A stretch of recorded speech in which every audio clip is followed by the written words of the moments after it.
കൂട്ടുകാരെ എല്ലാവരും സുഖമായിരിക്കുന്നു. നമുക്ക് അടിപൊളി നേന്ത്രപ്പഴ ചിപ്സിൻ്റെ വീഡിയോ കണ്ടാലോ? കുറച്ച് മധുരമൊക്കെ ആയിട്ടുള്ള നേന്ത്രപ്പഴ ചിപ്സാണ് കേട്ടോ നമ്മളിന്ന് ചെയ്യാൻ പോകുന്നത്. അപ്പോൾ നമുക്കിത് പഴം കാണുമ്പോൾ തന്നെ അറിയാൻ പറ്റും കേട്ടോ. കുറച്ചുകൂടെ പഴുക്കാനായിട്ടുണ്ട് കേട്ടോ. അപ്പം നന്നായിട്ട് പഴുത്തിട്ടില്ല, കുറച്ച് ഇതോടെ ഉണ്ട് കേട്ടോ. കണ്ടില്ല, ഞെട്ടക്കണ്ട് പച്ച കളറാണ് ഇരിക്കുന്നത്. അപ്പോൾ നമുക്ക് ഈ പഴം എടുത്ത് ചിപ്സ് ചെയ്യാനായിട്ട് നല്ല ടേസ്റ്റ് ആയിരിക്കും കേട്ടോ. ഇതിൽ ചെയ്യുമ്പോഴത്തേക്കും അധികം പഴുത്തിങ്ങനെ ഒലയാത്ത പഴം എടുക്കണം കേട്ടോ. ഇങ്ങനെ ചെയ്യുമ്പോഴത്തേക്കും മോള സമയത്ത് ഇതൊക്കെ എണ്ണയൊക്കെ കൊണ്ടുവന്നിട്ടാണ് കേട്ടോ. അപ്പം എണ്ണ എടുത്ത് വെച്ചിട്ടുണ്ടായിരുന്നു, അപ്പോൾ എടുത്തിട്ട് വന്നില്ല. അപ്പം മോള് പോയി താഴെ പോയി എടുത്തിട്ട് വന്നു കേട്ടോ എണ്ണയൊക്കെ. അപ്പോൾ എന്താ ചിപ്സ് ചെയ്ത് കൊടുക്കാനായിട്ട് കേട്ടിട്ടേ ഇരിക്കുന്നത് കേട്ടോ. അപ്പം പെട്ടെന്ന് ചെയ്ത് തരാന്നിട്ട് ഞാൻ എന്താ പഴമൊക്കെ ഇങ്ങനെ ഇളക്കിയെടുക്കുന്നുണ്ട്. നമുക്കിതാ പഴമൊക്കെ തൊലിയൊക്കെ ഒന്ന് കട്ട് ചെയ്ത് മാറ്റിയെടുക്കാം. നേരെ ഞെട്ടും ഇതൊക്കെ ഒന്ന് കട്ട് ചെയ്ത് കളഞ്ഞതിന് ശേഷം നമുക്കൊന്ന് കയറി കൊടുക്കാം കേട്ടോ. അതിന് ശേഷം ഇങ്ങനെ തൊലിയൊക്കെ ഒന്ന് അടിപൊളിയായിട്ട് ഇങ്ങനെ പൊളിച്ചെടുക്കാൻ വരുന്നുണ്ട്. കണ്ടില്ലേ, ഇതേപോലെ നമുക്ക് എല്ലാ പഴവും ഒന്ന് നന്നായിട്ടൊന്ന് പൊളിച്ചെടുക്കാം. അല്ലേ, നന്നായിട്ടൊന്ന് ഇളകി വരുന്നുണ്ട് കേട്ടോ.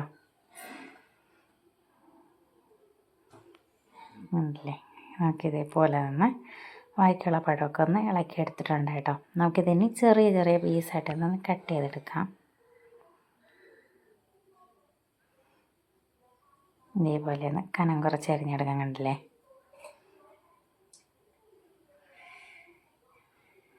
കനം കുറച്ച് ഇങ്ങനെയൊന്ന് അരിഞ്ഞെടുക്കണം കേട്ടോ. അപ്പം ഞാൻ കുറച്ച് പഴം കട്ട് ചെയ്ത സമയത്തേക്കും ചേട്ടൻ പറഞ്ഞു ചേട്ടൻ വന്ന് കട്ട് ചെയ്ത് തരാമെന്ന് കേട്ടോ, ബാക്കിയുള്ള പഴങ്ങളൊക്കെ. അപ്പം ബാക്കിയുള്ളതൊക്കെ എല്ലാം ഇതാ കട്ട് ചെയ്ത് എടുത്തിട്ടിരിക്കുന്നത് കേട്ടോ. അപ്പോൾ ഒന്ന് മാത്രമേ ഞാൻ കട്ട് ചെയ്തിട്ടുള്ളൂ കേട്ടോ. അങ്ങനെ ചേട്ടൻ കട്ട് ചെയ്ത് തരാന്നിട്ട് കട്ട് ചെയ്ത് ഞാൻ അപ്പോൾ ഇങ്ങനെ ഡിസൈനൊക്കെ ചെയ്ത് വയ്ക്കാൻ വിചാരിച്ചപ്പോഴത്തേക്കും അങ്ങനെ വെച്ചിട്ട് എല്ലാം കൂടെ അങ്ങനെ മാറിയിട്ട് ഇങ്ങനെ കൊലച്ച് തന്നെ കേട്ടോ. അപ്പോൾ നമ്മുടെ നേന്ത്രപ്പഴ ചിപ്സ് ചെയ്യാനായിട്ട് പോകാം. കണ്ടില്ലേ, നല്ല നൈസായിട്ട് എന്നൊന്ന് കട്ട് ചെയ്ത് എടുത്തിട്ടുണ്ട്.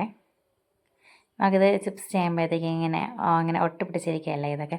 നമുക്കിത് ഒന്നൊന്നായിട്ട് ഒന്ന് ഇളക്കിയിട്ടിട്ട് ചിപ്സ് ചെയ്യാനായിട്ട് വയ്ക്കാം കേട്ടോ. അപ്പോൾ നമ്മുടെ പാത്രം ഒന്ന് ചൂടായി വരുന്ന സമയത്ത് ഞങ്ങൾക്ക് ചിപ്സ് ചെയ്യാനായിട്ട് ഓയിൽ ഒഴിച്ച് എടുക്കുന്നുണ്ട്. നമുക്കൊന്ന് ഓയിലൊക്കെ ഒന്ന് ചൂടായി വരുന്നത് കേട്ടെ. നമുക്ക് ചൂടായി വരുന്ന സമയത്ത് നമുക്കിത് ഓരോന്നായിട്ട് ഇങ്ങനെ ഇട്ട് കൊടുക്കുന്നുണ്ട്.